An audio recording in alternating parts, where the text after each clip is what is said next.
What's up guys, Sean here, Shock Surplus. We are going to do a basic unboxing on the Falcon Sport system. These shocks and this system kind of comes for a bunch of different applications like the Ranger, F-150, Tacoma, 4Runner, Ram, a bunch of kind of late model light duty trucks. So we're gonna just get into it, show you what comes in the kit, and then answer just a bunch of questions about Falcon shocks that we usually get from a bunch of our customers. So let's start it up. Here we've got all the parts in the Sport system. Now, this kit is not the adjustable version. So these are the rear shocks on the F-150.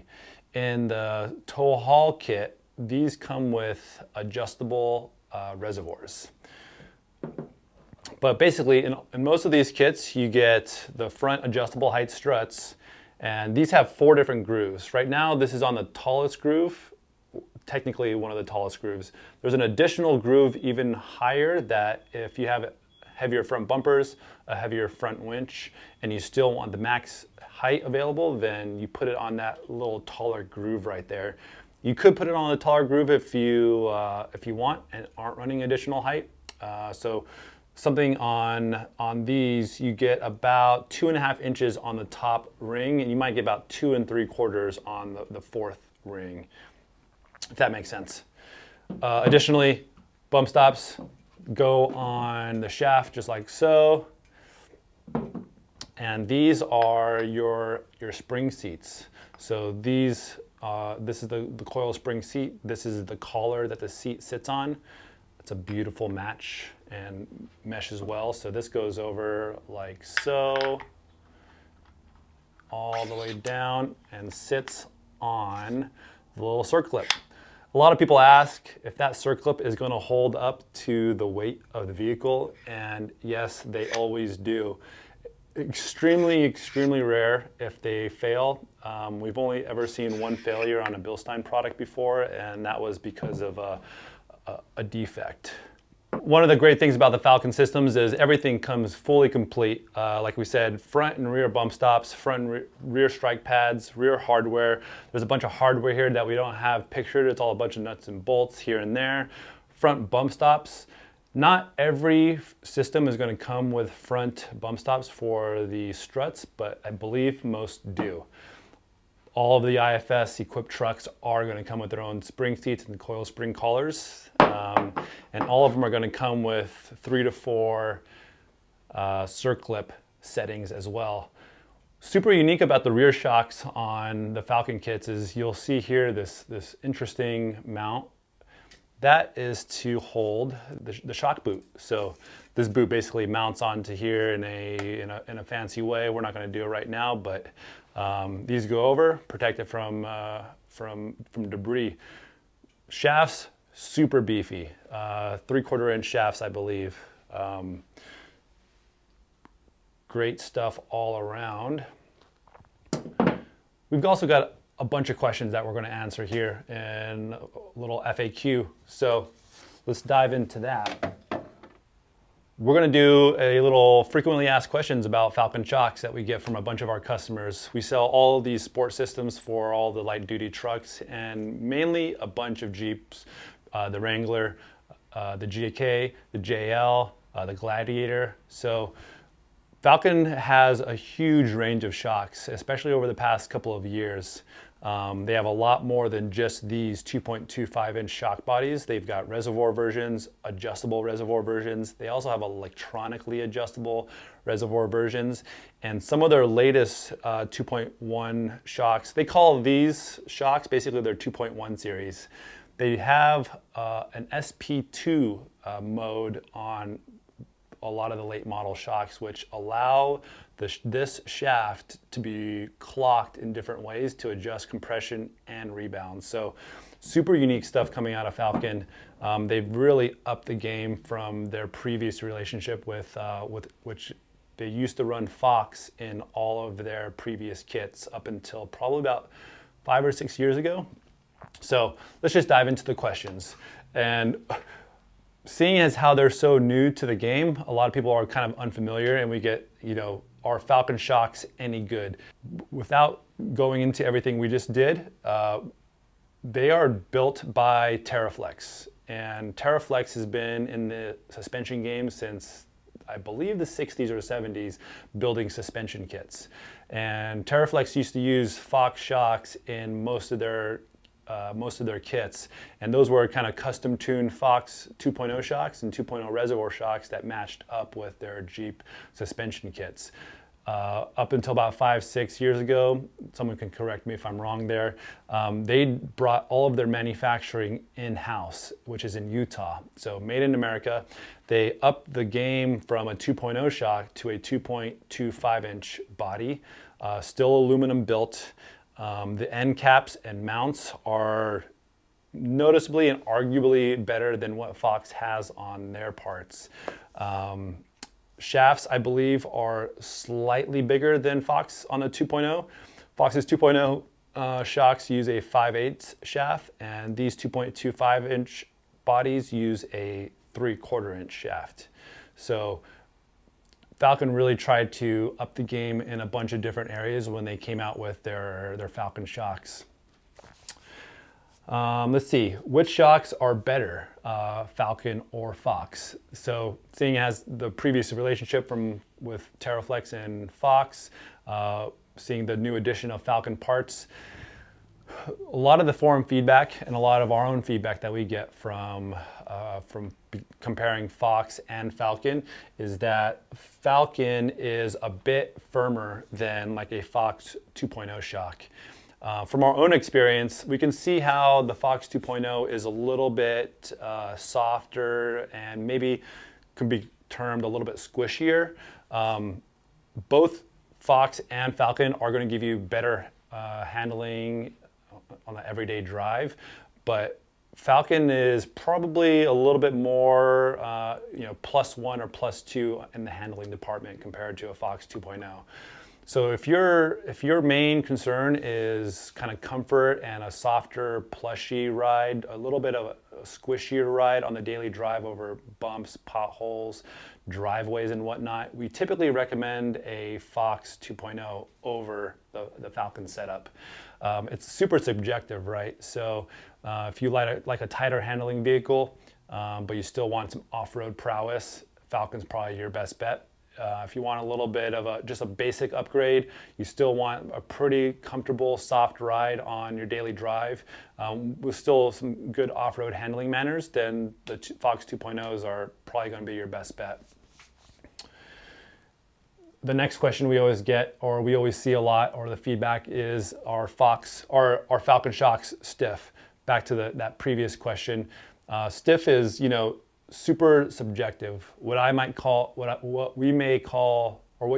stiff, we may call just more control or much firmer or tighter handling. So stiff being super subjective, a lot of people when they're paying $600, $700, $800 for a set of shocks, they're kind of expecting a Cadillac ride, a softer ride, a little bit just better all-around comfort.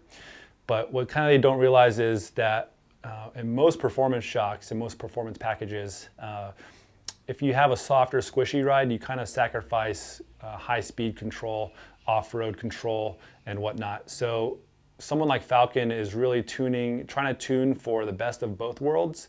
But I would say from our experience, the lower speed valving on Falcon is a bit firmer than Fox 2.0s. And that's just from our own limited testing in the vehicles that we've been in. With the addition of Falcon's SP2 shocks that allow the clocking of the rebound and compression adjustment from the shaft, we haven't tested those out ourselves yet. So we can't give direct feedback on how soft you can make those shocks on the daily drive. Our Falcon shocks made in the USA. Yep, they're made over in Jordan, Utah, home of Terraflex. And if you aren't familiar with Utah, that's home to Moab, home to Sand Hollow State Park, home to 4 of the best national parks probably in the country, let alone the world. So really big off-road community built out of Utah. So definitely manufactured in the US. Are Falcon shocks rebuildable? Technically they are, but Falcon from what we've seen, Falcon and Terraflex don't make a rebuild kit available for their Falcon shocks. So you can send your shocks back to Falcon and they will service them. But as far as you guys sending the shocks to us to be rebuilt, that's not possible at this time.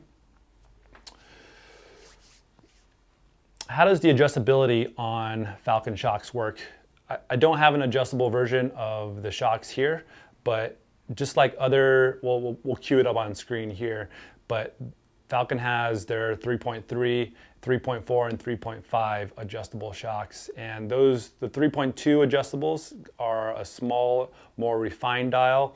The 3.3 is a big, fat red dial that makes broad changes, 1, 2, and 3 in terms of soft, medium, and firm. And then their electronically adjustable shocks have either a soft or firm setting in the cab, and then their adapt version has an automatic setting, soft, medium, and firm setting in the cab. So they've really got pretty intricate as far as their adjustable shocks go, their electronic shocks, and how that all kind of ties into on-the-road adjustment in the cab. The sport systems for the light-duty trucks like the F-150, Tacoma, Ranger, Colorado, Silverado, and whatnot, those will have a piggyback reservoir on the rear shocks that have the large red knobs to make adjustments. And that's mainly to adapt to heavier loads, whether you're overlanding or hauling a bunch of gear or you're towing. Makes such a massive difference in the rear handling of your vehicle with those adjustments. That's not to say that these aren't going to improve the handling of your vehicle out of the box without adjustment. They definitely will. You will notice a big difference with a shock like this over a factory shock, or even maybe even a minor upgrade like a Rancho. Much, much better in terms of control, handling, better bump compliance as well. So you might not need to go to do an adjustable version just to see a massive improvement on this kind of basic system. How much lift can the rear shocks handle? So if these are going on an F-150 and you're leveling out the front to about 2.5 inches, typically that's going to level out your vehicle. And that's the same case for the Tacoma, 4Runner, Ranger, Silverado. Usually you see about 2 inches in the front, 2.5 inches in the front to level it out with the rear. But if you're loading up the rear with a tow package, hauling a bunch of gear, overlanding, then that rear is going to squat, and now you're kind of nose up if you've leveled out the front. You can add additional height in the rear, especially if it's going to be a constant load. You can put in a 1/2 inch to a 1 inch block or add a leaf in the back without any compromising to the shock. Usually on a bigger vehicle like the F-150 and Silverado, you can get away with about 1.5 inches to 2 inches of lift in the rear if you're carrying around loads. And that's basically, if you're carrying around loads and towing and hauling and not really doing a lot of high-speed off-road travel, then you don't have to worry too much about full extension and full compression of the rear shock.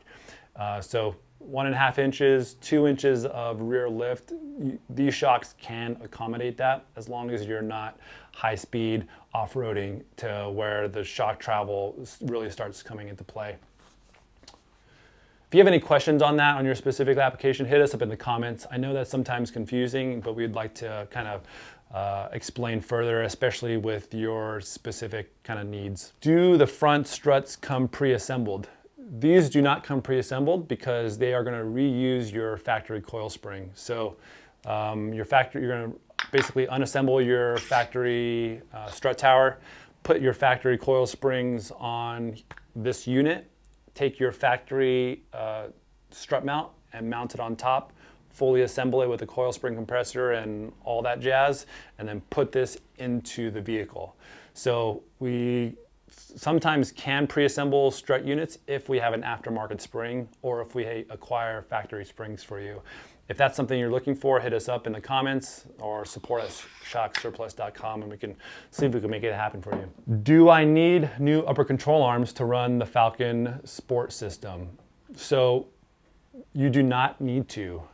Typically on all of the light duty IFS vehicles, F-150, Tacoma, 4Runner, Silverado, Ranger, 2.5 inches is right at the sweet spot to where you achieve max leveling height and also you stay within specs of the factory upper control arms. Typically, you only need new upper control arms and when you start getting into the 3-inch, 3¼ 3.5-inch lift range on an IFS vehicle. So you are safe with factory arms on all of Falcon's sport systems for your truck. Sometimes people want to go to an adjustable upper control arm like the SPC or JBA arms, and that's if they want to do some magic with where the wheel and tire are sitting in the wheel well. So they'll adjust caster in certain directions to pull that wheel forward compared to a factory position. But unless you're concerned with all of that and really stuffing as big of kind of meaty tires in the wheel well, a factory arm is going to be just enough for you. If you guys have any other questions, that's the end of our FAQ. But if you have any other questions, hit us up in the comments or support@shocksurplus.com, and we'd love to dive into your vehicle specifically. Thanks so much. Catch you next time.